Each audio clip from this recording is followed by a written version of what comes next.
Subscribe कीजिए the perfect classes channel को और बेल आइकन को दबाइए लेटेस्ट वीडियो सबसे पहले देखने के लिए। हेलो स्टूडेंट, परफेक्ट क्लासेस में आपका स्वागत है। Director of education GNCT of Delhi की वर्कशीट नंबर 13 डिस्कस करेंगे हम। सब्जेक्ट है हमारा इंग्लिश, क्लास 9th की वर्कशीट है ये।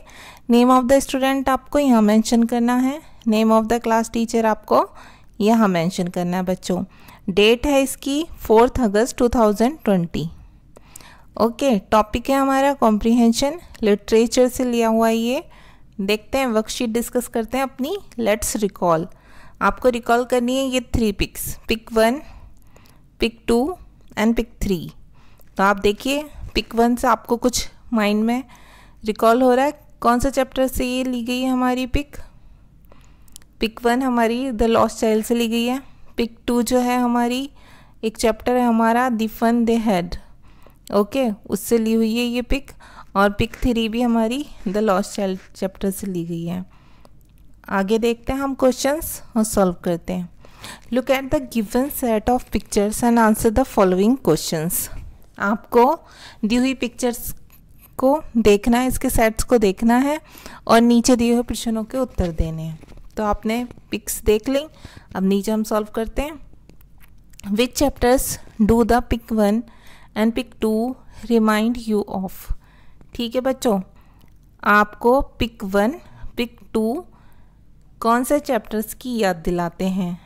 तो आप देख लीजिए, पिक 1 तो हमें द लॉस्ट चाइल्ड की याद दिला रहा है और पिक 2 हमें द फन दे हैड की याद दिला रहा है। ठीक है, तो फर्स्ट ऑप्शन में द लॉस्ट चाइल्ड, सेकंड में है the fun they had, third में है बोथ 1 एंड 2, 1 और 2 दोनों, और फोर्थ में है नन ऑफ देम, इसमें से कोई नहीं। तो ये तो हमें दोनों चैप्टर्स की याद दिला रहा है ना बच्चों, द लॉस्ट चाइल्ड की भी और द फन दे हैड की भी। तो हम किस पर टिक करेंगे? हमारा आंसर कौन सा होगा? 3 ऑप्शन। ठीक है, बोथ, फर्स्ट एंड सेकंड, मतलब दोनों ही चैप्टर की याद दिला रहा है हमें ये, द लॉस्ट चाइल्ड की भी, द फन दे हैड की भी। ओके, नेक्स्ट क्वेश्चन देखते हैं।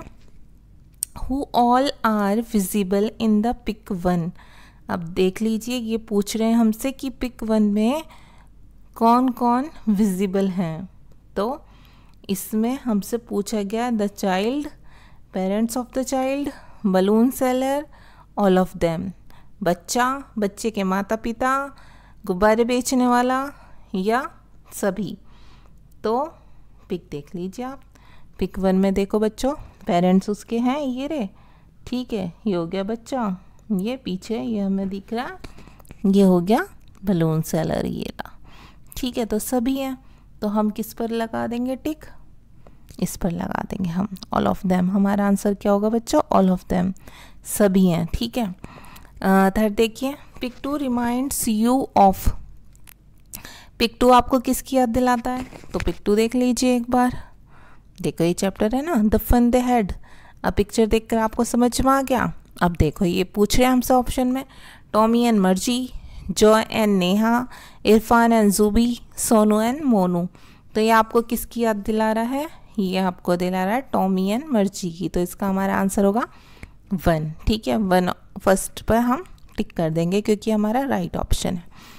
फोर्थ देखिए, इन पिक 3 द चाइल्ड इज, जो तीसरी पिक है उसमें बच्चा क्या कर रहा है? क्राइंग, रो रहा है, स्लीपिंग, सो रहा है, लाफिंग, हंस रहा है, या फिर स्टडिंग, पढ़ रहा है। तो बच्चों पिक देख लीजिए आप।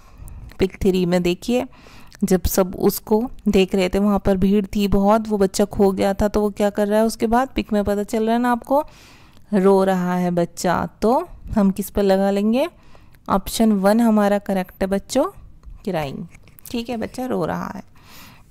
नेक्स्ट देखिए, what do we use for online learning? हम ऑनलाइन लर्निंग के लिए किसका प्रयोग करते हैं? Mobile, computers, tablet, all of them. तो बच्चा हम मोबाइल का भी करते हैं, हम कंप्यूटर्स का भी करते हैं अपने ऑनलाइन लर्निंग के लिए यूज़, और हम टैबलेट का भी करते हैं। तो इसका आंसर कौन सा होगा? Answer number 4, all of them. ठीक है, नेक्स्ट देखिए, who is the author of the fun they had?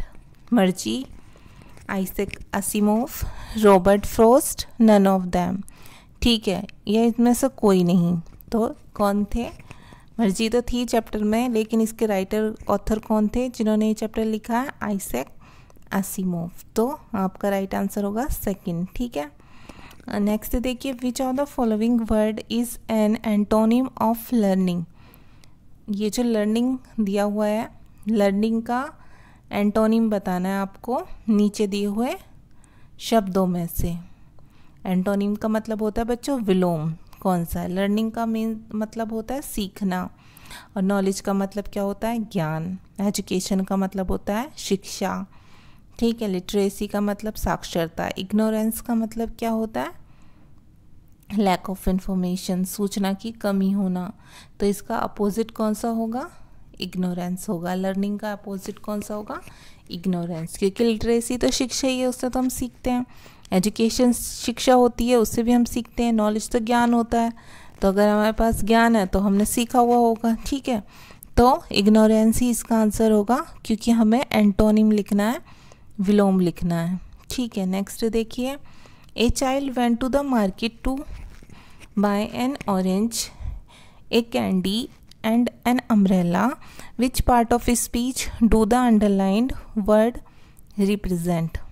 ठीक है, तो कहाँ पर मतलब ये पूछा हुआ है हमसे कि जो पार्ट, कौन से पार्ट ऑफ स्पीच हैं, ये जो शब्द हैं ये अंडरलाइन किसे रिप्रेजेंट कर रहे हैं। तो हम पहले अपने अंडरलाइन देख लेते हैं। अंडरलाइन क्या क्या किया हुआ है? ए अंडरलाइन है, द अंडरलाइन है, यहाँ पर एन अंडरलाइन है, यहाँ ए एन।